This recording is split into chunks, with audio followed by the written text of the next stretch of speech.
Olá, hoje no Você no Hospital o assunto vai ser coledocolitíase. Este é um assunto bem comum. Lembrar que a colelitíase, que são as pedras na vesícula, tem incidências altas na população, chega até 20% em alguns grupos populacionais. E esses pacientes que têm colelitíase podem desenvolver coledocolitíase. Presença de sintomas, colecistite aguda aumenta esse risco, assim como a idade. Então, numa alternância entre 5% e 20%, os pacientes com colelitíase podem ter coledocolitíase. E aqui a dica é quando suspeitar. Não tem nada mais desagradável do que um paciente ser operado de colelitíase, fazer a sua colestectomia e no pós-operatório ficar ictérico. Então, portanto, é muito importante que saibamos identificar os fatores de risco. Aqui eu separei 3 fatores de riscos para a gente dar uma analisada. Fator clínico, que é a presença de icterícia prévia ou uma pancreatite aguda anterior. Fator laboratorial, que é a icterícia às custas de direta e alteração das enzimas. E o fator imagem, que é a via biliar dilatada com colédoco maior do que 5 milímetros, com algumas variações aí conforme idade e status do paciente, mas em geral o colédoco dilatado é um fator de risco associado à coledocolitíase. Então, quando você coloca esses fatores na balança, você vai ver que o paciente pode ter desde nenhum critério até 3 critérios. Então, toda vez que a gente vir um paciente com colelitíase, nós vamos estratificar esse risco.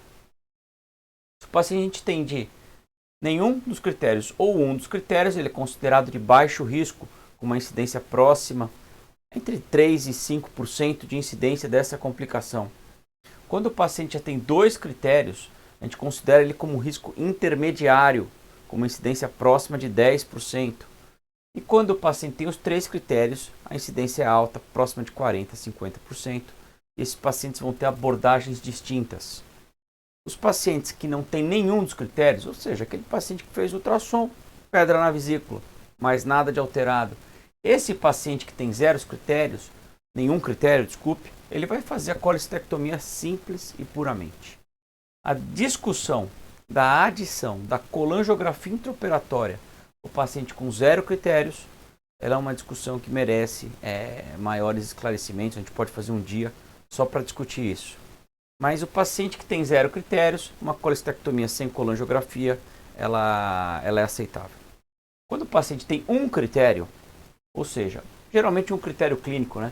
Tive icterícia, ou tive um episódio de pancreatite, ou tem uma alteração leve de transaminases, sem os outros comemorativos, esse paciente ele precisa fazer uma colestectomia com colangiografia intraoperatória. Colangiografia intraoperatória, eu vou esmiuçar em alguns episódios posteriores, dar alguns exemplos, mostrar casos alterados, mas é um exame radiológico executado no intraoperatório da colestectomia. É simples, coloca um catéterzinho no cístico, esse catéter infunde uma solução que é radiopaque que aparece na escopia ou na radiografia simples. E aí podemos diagnosticar a coledocolitíase no intraoperatório. Já os pacientes que têm mais fatores de risco, a gente costuma fazer um exame intermediário, um exame prévio à cirurgia. A maior parte dos grupos usa a CPRE para tratamento da coledocolitíase. Então o conhecimento prévio é muito importante. Então esse grupo que tem um risco intermediário, a gente submete a exames que têm alta sensibilidade para a detecção do método, mas uma menor morbidade do que a CPRE. Então esses pacientes com risco intermediário, a gente faz uma ressonância ou uma ecoendoscopia, exames que eu também vou mostrar mais à frente. Exames que detectam muito bem o problema com poucas complicações. Já os pacientes de alto risco, que são os que têm os 3 critérios, esses pacientes podem ir direto à CPRE. Esses pacientes, principalmente quem tem a bilirrubina MORC4, tem uma altíssima probabilidade de ter coledocolitíase e o tratamento diretamente com a CPRE no pré-operatório, sem passar por uma avaliação diagnóstica prévia, pode ser utilizado. Mas aqui cabe uma ressalva. A CPRE é um exame que tem morbidade e mortalidade. Então a documentação da necessidade da CPRE tem que ser bastante imperativa. Então usem a CPRE nos pacientes que têm os 3 critérios, bilirrubina MORC4 em especial aquele grupo de pacientes mais jovens, onde o diagnóstico de coledocolitíase é muito provável e o diagnóstico de outra patologia maligna é pouco provável. Então, esse é o algoritmo que eu queria mostrar para vocês para o diagnóstico da coledocolitíase.